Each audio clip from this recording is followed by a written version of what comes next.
Senhor. Mas, amados irmãos, eu sei que a gente passa por muitas coisas em nossa vida, e eu sei que estamos vivendo um momento de coisas complicadas. E quando passamos por algumas situações ou circunstâncias, nós podemos ter três atitudes. A primeira atitude, a gente pode se entregar totalmente e dizer, não tem mais jeito. Nós podemos simplesmente desligar a chavinha e dizer, acabou, game over, não tenho mais condições de lutar ou de batalhar. Segunda atitude que você pode ter é procurar ver se alguém pode te ajudar, buscar a ajuda de alguém, para que você possa então poder se levantar pelo menos um pouco. E muitas vezes, talvez as pessoas que você procure, elas não possam ir muito mais além do que você já tentou, e talvez você venha ficar um pouco decepcionado. A terceira atitude que você pode ter é a atitude de resistir, de se tornar resiliente.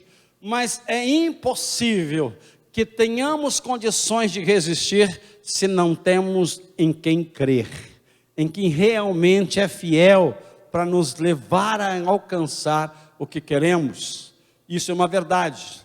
Hoje eu quero falar de um jovem que tem uma história significativa, que talvez faz muito contato e nos parece muito igual à história de muitos de nós. Um jovem que nasceu para sonhar, que nasceu com muitos sonhos, um jovem que foi-lhe dado sonhos extraordinários, desde a sua infância, e na sua adolescência isso se tornou ainda mais forte.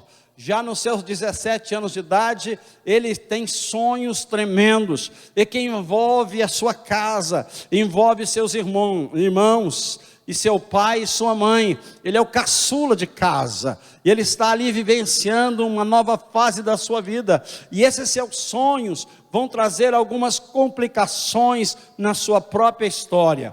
Eu quero que você diga para o seu irmão, quando nós sonhamos, corremos o risco de não ser aceito. Muitas vezes as pessoas acham que o nosso sonho é impossível, ou é sonho de grandeza, que a gente não tem condições de alcançar tal coisa, mas é importante que você acredite naquilo que você tem recebido. Os sonhos são linguagem do Espírito Santo, Ele fala conosco, Ele também nos chama para estarmos com Ele envolvidos de alguma forma. Sonhar e sonhar os sonhos de Deus é importante.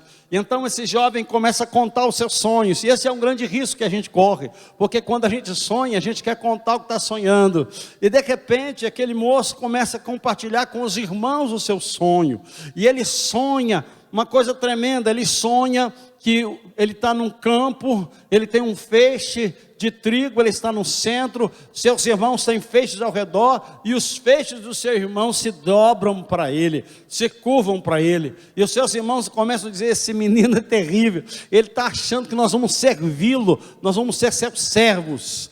Oh, esse moço continua sonhando, e ele começa agora a abrir no coração dos irmãos alguns sentimentos terríveis, algumas coisas começam a complicar a história desse moço.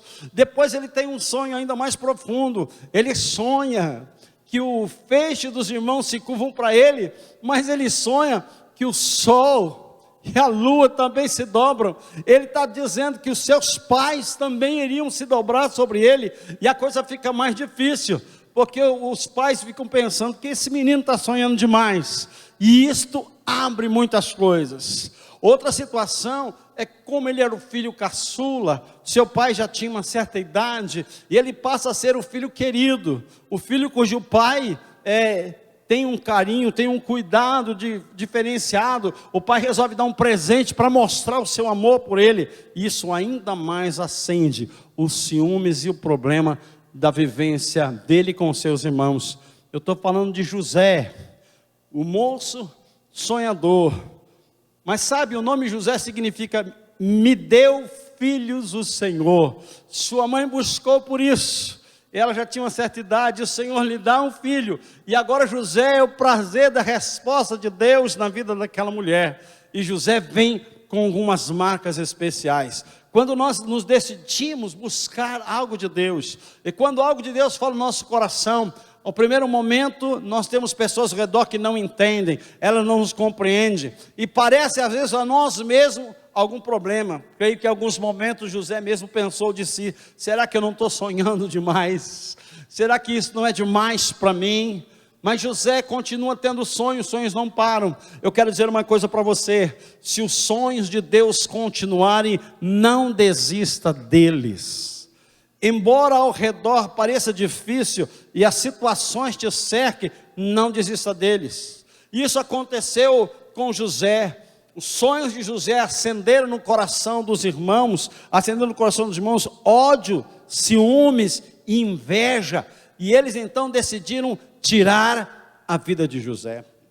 Eles decidem acabar com a vida de José. Lá no Gênesis 37, de 4 a 11, os irmãos de José se juntam para resolver o problema José. E o que eles decidem? Eles querem matá-lo. A ideia deles é matar José. A ideia deles não é apenas dar um susto em José e fazer com que ele mude. Não, eles querem tirar a vida de José. E então o Rúben, o irmão mais velho, intercede com eles. E ele é jogado numa cisterna. Ele fica ali num lugar tão terrível. E José agora começa a sofrer por causa dos seus sonhos, por causa daquilo que Deus está colocando na sua vida. Há momentos em sua vida que eu tenho certeza que às vezes você pensa que está numa cisterna, num poço, que alguém te atirou lá, que dá a impressão que todos te miram e tentam acertar você, e não te compreende o que está no seu coração e em sua vida. E lá está José. E a decisão dos irmãos é essa: eles estavam certamente muito cheios de ódio para com ele. E hoje eu queria colocar aqui pelo menos 3 segredos que José cultivou em sua vida. 3 coisas que José começou a cultivar e deixou em sua vida como marca. O primeiro deles, José logo cedo decidiu que ódio, ciúmes e inveja são sentimentos destrutivos. Quantas pessoas cultivando sentimentos errados, ficam invejando outras pessoas, invejando o que os outros são, o que os outros têm, estão ciumentos, têm ciúmes daquilo que está ao seu redor, ou da conquista de alguém, não é capaz de se alegrar. Tem gente que chega a odiar, e o ódio é como a feitiçaria. Quando começa alguém a odiar, mata tanto que odeia como aquele que é odiado. É algo tão terrível. É importante você entender que esses sentimentos são destrutivos. Eles destroem você por dentro, levam as pessoas a morrerem. Quantas pessoas cultivam ódio, ciúmes e inveja e vão sendo destruídos a cada dia. No versículo 18 diz que os irmãos conspiraram contra ele para o matá-lo. Eles estavam tão cheios de sentimentos errados que eles resolvem decidir a vida de José em eliminá-lo. Decisão tão terrível. Mas eu quero dizer uma coisa para você. Diga para o seu irmão assim: sempre Deus está atento com aquilo que está te dando. Muitas vezes nós achamos que Deus não está se importando com o que nos deu. Deus estava atento ao que estava dando a José. E Deus vai guardar José. Então Deus coloca no coração do irmão mais velho uma outra situação. Diz: matar não. Vamos então o seguinte, vinha passando uma caravana de mercadores, vamos vender ele. Vamos passá-lo para frente. Vamos deixar que ele siga outra história. E José então vai trilhar um caminho terrível e difícil. Ele sai do ódio, ciúmes e da inveja dos seus irmãos. Ele vai para um lugar distante. Agora ele vai ser vendido. Ele vai viver uma dura experiência. Quero dizer uma coisa, meus irmãos: antes que a bênção chegue, sempre a prova virá primeiro. Antes que o sonho se realize, lutas se apresentarão e dificuldades estarão no caminho. José estava sonhando, e talvez alguém pudesse dizer agora: ei José, e aquele monte de sonho, onde é que ficou? José, e aquele negócio dos irmãos se dobrarem, e do pai e da mãe, olha aí você, vendido, agora você é um escravinho qualquer, você está aí andando ao léu, sua vida está indo por aí. Talvez muitos estejam dizendo para você: onde é que estão os seus sonhos? Onde é que estão aqueles planos que você tinha? E eu não vejo nada disso acontecer. E talvez alguns até zombem, dizem: olha a sua situação, olha, você vem falar agora de acreditar, mas olha como você está. E talvez isso tudo estivesse passando na vida de José, mas ele vai a caminho. E José então vai cultivar um segundo segredo importante na sua vida: o Senhor está no comando. José passa a entender que o comando da sua história está nas mãos de Deus, e ele vai caminhar não segundo o que está acontecendo, mas vai caminhar segundo a fé que ele tem. Diga assim comigo: eu preciso caminhar com o olhar de Deus e não com os meus olhos. Quantas vezes os nossos olhos só enxergam um problema, dificuldade, impedimento, barreira? Quantas vezes a gente olha e diz: não tem jeito, não vai dar, não vai acontecer, e realmente isso faz com que nós fiquemos paralisados. Mas José toma a seguinte decisão: o Senhor está no comando. Se eu estou aqui, se eu estou passando por isso, é porque Deus está no comando. E para onde eu for, Ele continuará no comando. Aonde eu estiver, Ele vai continuar no comando. O que acontecer, Ele continuará no comando. E isso é tão real na vida de José, que ele chega ao Egito, ele é vendido para um homem chamado Potifar. Potifar era um homem muito importante, e ele vai parar na casa desse homem, e ele vai parar lá como escravo. Ele vai viver, ele está ali para ser um escravo, para ser um servo, para não ter direito a nada. Mas sabe, quando Deus olha para você, até mesmo na dificuldade, Ele faz com que você se destaque. Até mesmo quando todas as coisas não são boas, o Senhor prepara uma forma de alguém te enxergar. Sabe, José estava lá, ele era escravo, mas no meio daqueles escravos, Potifar olhou para aquele moço e descobriu que José tinha algumas coisas. Primeiro, ele tinha boa habilidade. Você precisa aprender a usar suas habilidades. Deus te deu talentos pessoais, deu coisas que você pode fazer. Há muitas vezes nós enterramos os talentos que Deus nos deu, e nós deixamos de desfrutá-lo, deixamos de colocar em prática. Mas José era habilidoso, sabia cuidar bem das coisas. Ele não estava trabalhando só para Potifar, ele estava ali para agradar a Deus. Ele estava ali para fazer algo que seja digno do Deus que ele conhecia. Mas José tinha uma outra coisa, ele tinha valores. Ele era um jovem de valores. Ele cresceu olhando seu pai e caminhando ao lado dele, e recebeu valores. Nós precisamos destacar e colocar nossos valores visíveis num mundo onde os valores estão se perdendo. Há muita coisa sendo destruídas, valores morais, valores familiares, valores pessoais, valores cristãos. Quanto disso tem sido perdido? As pessoas estão se desvalorizando e desvalorizando outras coisas também. Já não se dá valor a coisas tão importantes e tão fundamentais. Parece que aquilo que era da moral se tornou imoral, e aquilo que era imoral se tornou da moral. Aquilo que era reto se tornou torto, e o que era torto se tornou reto. Há uma mudança de valores tão grandes, mas nós estamos aqui e não podemos abrir mão dos nossos valores. Amém, queridos? Aquele que abre mão dos seus valores certamente vai se enterrar, vai se perder. Mas José está ali e vai viver os seus valores. E quando Potifar olha para aquele moço e encontra nele habilidades, e encontra nele valores fundamentais, Potifar faz uma coisa: você não vai ser um escravo comum, vem, você vai cuidar da minha casa. Tudo que é meu vai estar à sua disposição. Você vai administrar tudo.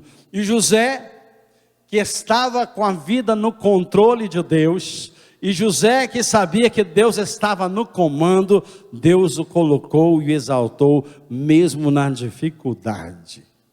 Eu quero que você seja boca de profeta.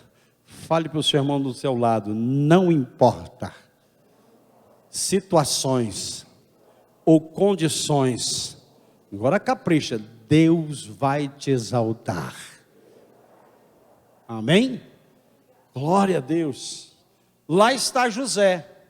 José tinha tudo para estar reclamando. Que os irmãos fizeram. Olha a minha situação. Eu agora vendi de escravo. Eu que era o queridinho do papai. Estou aqui humilhado. Eu que tinha sonhos grandiosos. Olha a minha situação. Não. José resolve o seguinte: Deus está no comando e eu vou fazer a minha parte. Saiba de uma coisa. Fale bem claro. O que eu posso fazer... fala de novo. O que eu posso fazer... Deus não fará por mim. Muitas vezes estamos esperando que Deus desça e faça algumas coisas que não são do trabalho de Deus, são nossos. Queremos que Deus entre em áreas que é da nossa competência. Nós precisamos estar agindo. E José então sabia que Deus estava no comando, mas havia parte dele. E a parte dele era fazer o melhor possível as suas tarefas. Colocar em prática os valores que ele aprendeu, e ele andou dessa forma. Eu não sei o que você tem feito. Talvez você tenha sido pressionado lá na faculdade, você tenha sido pressionado no trabalho, ou entre os amigos, ou até mesmo na família. Mas se você tomar a atitude de fazer o seu melhor, e manter os seus valores, Deus cuida do restante. E certamente, Ele não vai falhar. E certamente Ele não vai te abandonar. E José continua nessa caminhada, e ele está sempre pronto a fazer o seu melhor. E então nós entramos no terceiro segredo que está na vida de José. Lá em Gênesis 39, verso 2, diz que José era competente e era íntegro. Competência e integridade. Duas coisas hoje muito difíceis de achar. Primeiro, eu acho que a integridade está até mais difícil. Gente íntegra, gente que honra a palavra, gente que vive realmente com certeza. Num tempo passado, o pessoal falava que um fio de bigode era a palavra do homem, que confirmava aquela verdade. Hoje vai para o cartório, assina, registra, carimba, manda para não sei na onde, e a pessoa não cumpre.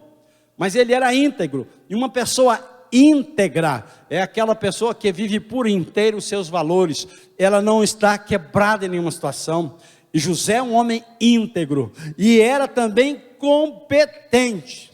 Competência, querido, a gente alcança durante a vida, nas experiências. E competência tem a ver com execução daquilo que temos que fazer com boa excelência, e o melhor possível que fizermos.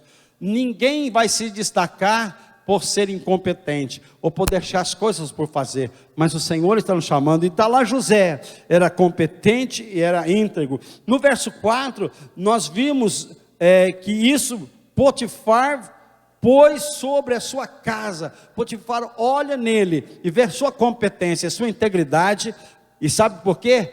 Porque José sabia que aquilo que era dele, que não era dele, não era dele. José não estava disposto a fazer falcatrua, a tirar nota fria, a alguma coisa por debaixo do pano. José não estava disposto a negociar valores. E foi por causa de José ser íntegro que ele não negociou ir para a cama da esposa de Potifar. José tinha tudo, ninguém precisava saber. Precisava? Não. Ela era sua patroa, ele era escravo. Ele talvez não podia nem se negar, ele tinha que estar disposto àquilo, mas José resolve manter a sua integridade. Ele não aceita, ele negocia seus valores, e nós precisamos entender que valores não se negociam, continuam na sua integridade.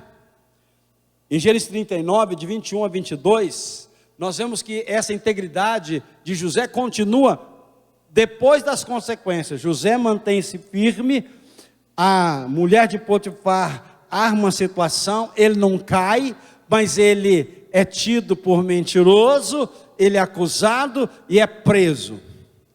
Agora, uma das coisas que eu mais acho sensacional na história de José, é que José vai para a cadeia, ele está na prisão, e olha o seguinte, a prisão prospera com a vida de José. Você já imaginou uma prisão prosperar? Eu fico pensando que prosperidade José pode ter trazido. Diz que ele começou a administrar e ajudar o carcereiro daquela cadeia, e ele começou a administrar tão bem, que começou a prosperar, aquela cadeia começou a ficar boa. Eu creio que talvez os prisioneiros ali, os presidiários começaram a ter outra conduta, outra vida, e a coisa começou a ficar melhor. José está lá, colocado na prisão, mas ali também ele entende que Deus está no comando. Muitas vezes passamos por coisas e a gente acha que Deus não está nem olhando. José podia dizer: poxa Deus, estava tudo bem, Potifar, olha agora, e agora eu estou preso, eu já fui vendido como escravo, fui odiado pelos irmãos, já tive na casa de Potifar, foi tudo bem, mas agora ela me arruma uma mentira, e por causa da mentira dela, eu estou aqui. Olha que situação, Senhor, parece que eu estou cada vez mais distante dos meus sonhos. Não, isso não está no coração de José. José entende que ali, ele tem que continuar o mesmo. O que você faz quando as situações são contrárias a você? Você muda? Muda o seu humor? Muda a sua disposição? E nessa pandemia a gente percebeu que muitas pessoas começaram a mudar. Elas vão mudando e vão se esfriando, se distanciando. Mas José está na prisão, mas ele não muda. Ele foi caluniado, mas ele não muda. Era mentira o que disseram, mas ele não muda. Ele sofreu as consequências, mas José não muda. Ele continua sempre o mesmo. Ele acredita que honestidade, competência e retidão levam à verdadeira prosperidade. Honestidade, competência, retidão levam à verdadeira prosperidade. José permanece firme nos valores que tem. Ele não precisa mudar, ele não precisa dar um jeitinho. Aliás, no Brasil tem essa conversa, é um jeitinho, o Brasil não dá um jeitinho, não tem um jeitinho, não tem uma saída. Não, José resolve continuar o mesmo. Estou aqui e vou continuar porque sei que Deus está olhando a situação.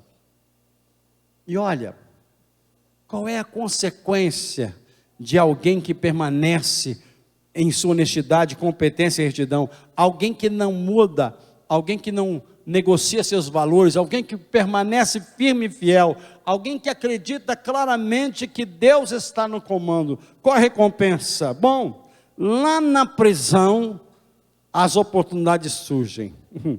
Capricha aí, diga para o seu irmão: mesmo na prisão as oportunidades vão surgir, porque Deus prepara as oportunidades.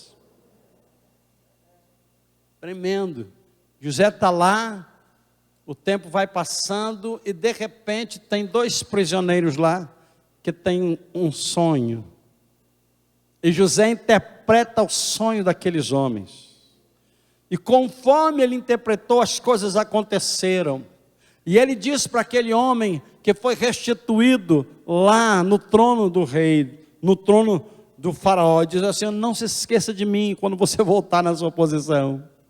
Mas a Bíblia diz que depois de tudo resolvido, o homem foi embora, ele voltou lá para o palácio, e José, ele não se lembrou mais. Talvez José tivesse ficado triste, dizendo: eu te falar, hein? Cara, orei, Deus falou, e ele, nem tchum para mim. Ele nem lembrou da minha pessoa, ele não falou nada ao meu favor. Bom, José não fez isso. Ele sabia que Deus tem o tempo certo, a hora certa, o momento exato para realizar. Amém, querido? Quantos acreditam nisso, digam amém. Deus tem. Quero dizer para você que Deus tem a hora certa. Há um louvor dizendo que Deus nunca chega atrasado. Sua hora é perfeita, a sua maneira é a mais linda. Ele realmente sabe o que fazer. E muitas vezes nós achamos que Deus está demorando, que Ele não está ouvindo. Onde tu estás, Senhor? Ele está sempre no seu trono, no seu melhor lugar, sempre atento à nossa vida. Diga assim: Deus sempre está no comando. Ele não perde o comando das coisas. Embora nosso coração ache, mas ele não perde o comando. O tempo passa. E agora Faraó tem um sonho. Olha o preparar de Deus. Faraó tem um sonho. E o sonho de Faraó é um negócio complicado. E Faraó era um homem muito terrível. Chamam seus magos, seus encantadores, e diz: eu tive um sonho, e vocês precisam interpretar. E Faraó falava e ninguém interpretava, e um monte de gente pronto para morrer lá, e vou matar todos vocês, eu não sei para que eu tenho vocês aqui, se vocês não servem para nada. E Faraó continua com o problema, e quando a situação se agrava, aquele homem lembra, disse: olha meu senhor, quando eu estive preso lá na cadeia, quando eu estava na prisão, lá tem um moço hebreu, um rapaz chamado José, e eu tive um sonho, eu e o padeiro, e ele revelou o sonho, e tudo quanto ele falou se cumpriu. Acaso não é bom consultá-lo? A oportunidade chegando. José está lá, talvez até se esquecendo de todas as coisas, mas alguém chega e diz assim: ó, José, vai lá, se arruma, se põe direito, toma banho, faz a barba, vem bem direitinho, perfumado, porque o faraó quer falar contigo. E agora aquele moço, aquele homem, já não mais o menino, que passou muitos anos, olha bem, José foi para o Egito aos 17 anos, e ele vai chegar na presença, sabe, do faraó, quando? Aos 30, não foi de imediato a solução de Deus, ele começa passando por toda a luta, 17 anos, até os 30 ele está lá, vivendo, escravo de Potifar, na cadeia, esperando o tempo de Deus. Diga para o seu irmão: tenha paciência, Deus está preparando o melhor. De repente você se apressa, você se precipita e arruma um problema. É mais ou menos o que aconteceu com Sara, quando Deus disse para ela que ia dar um filho para Abraão, e ela achou que o negócio era impossível, então ela se precipita, ela pega Agar e diga: olha, coabita com ele, dá um filho para ele, que eu não vou poder dar, e ele precisa de um herdeiro, Deus falou que tem um herdeiro, e ela se precipita, e a precipitação de Sara continua aí. Lá está Ismael habitando fronteiriço aos seus irmãos. Todo o problema do mundo árabe com o judeu começou com a precipitação de Sara. Não se precipite, não corra de balde ao léu, não vá na primeira solução, entenda que Deus tem seu tempo. Olha, José entrou no Egito aos 17 e esperou até os 30 anos para Deus começar a consolidar os seus sonhos. E agora então José chega à presença do faraó, e ele entra nele, lá em Gênesis 41, ele está entrando na presença de Faraó, e Faraó agora conta o sonho, e ele traz toda uma temática para José, e José ouve tudo aquilo, e interpreta o sonho, e ele diz mais, José não só interpretou o sonho, ele também trouxe a solução. Ó, você deve fazer assim, assim, assim, faz assim, desse jeito, deu para ele uma receita. Não somente você tem que saber o que Deus quer falar, mas como Deus quer fazer. Então o faraó dá uma olhada e diz assim: quem aqui no reino pode fazer melhor do que você? É você mesmo. E no versículo 40 do capítulo 41 de Gênesis, o faraó diz assim: tu estarás sobre a minha casa, e por tua boca se governará todo o meu povo, só no trono eu serei maior que tu. Amém. Agora o menino está lá, e agora o faraó diz assim: agora o negócio é o seguinte, ó, vem cá. O faraó tira um anel dele, põe no dedo de José, põe ele no carro dele, põe a capa sobre ele, e manda dar uma volta para o Egito, e diz assim: esse é o novo governador, aqui quem vai mandar é José. Amém, irmãos?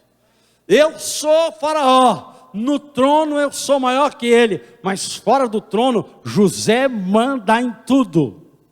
E agora o menino que entrou escravo naquela nação, aquele menino que foi odiado, que foi invejado, que os irmãos o empurraram para fora da história da sua vida, Deus o coloca no lugar certo, na hora certa, no momento certo. Amém, queridos? Por que que Deus levou José para o Egito? E agora a gente vê que Deus faz seus planos certos. Amém, irmãos?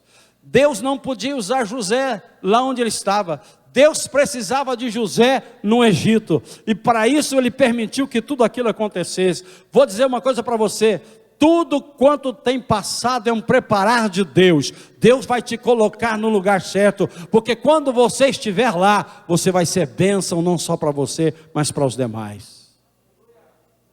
E lá está José. O que José foi fazer? Resolver o problema do faraó? Não.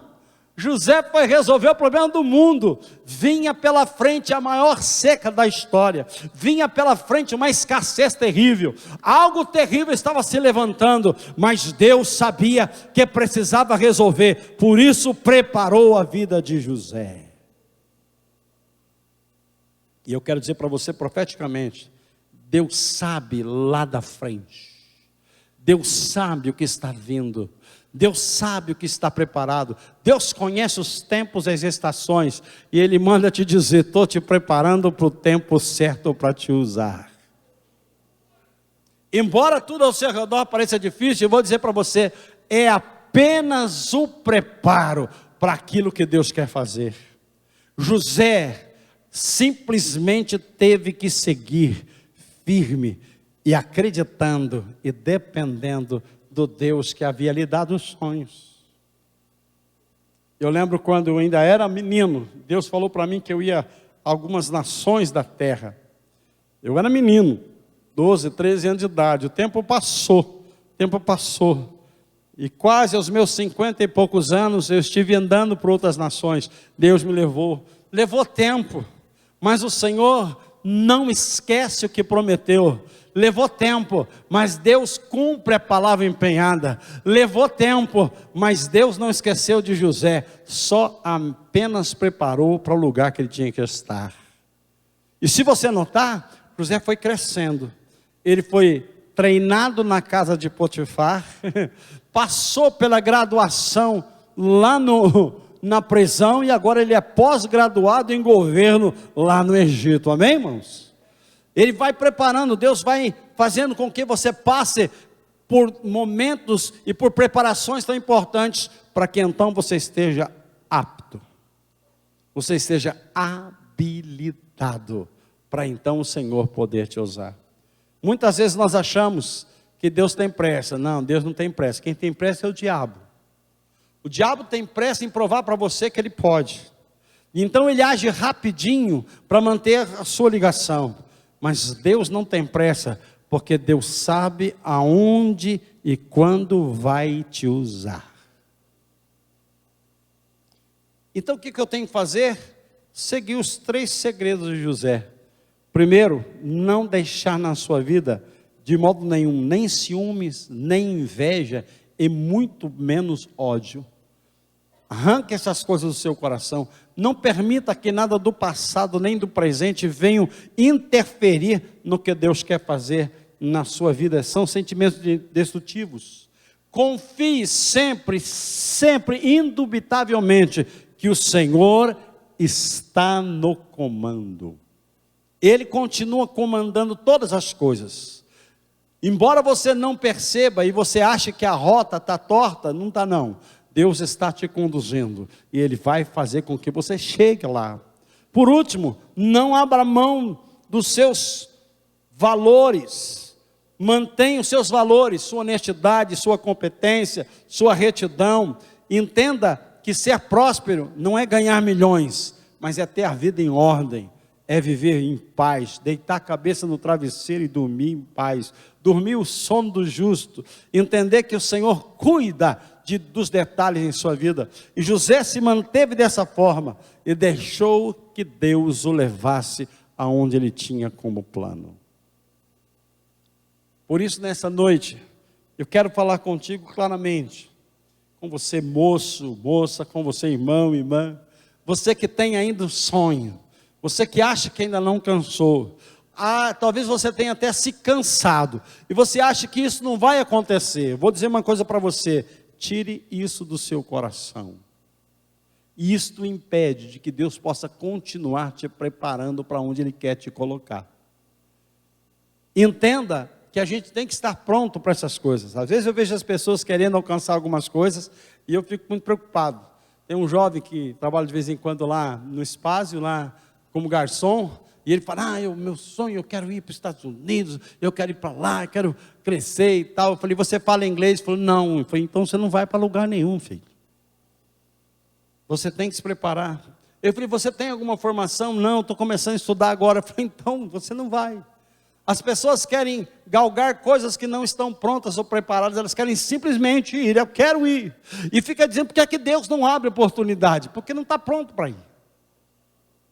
E é exatamente isso que Deus está dizendo no seu coração hoje. Deus está te preparando. Amém, querido? Amém? A gente costuma usar uma expressão que é muito legal, né?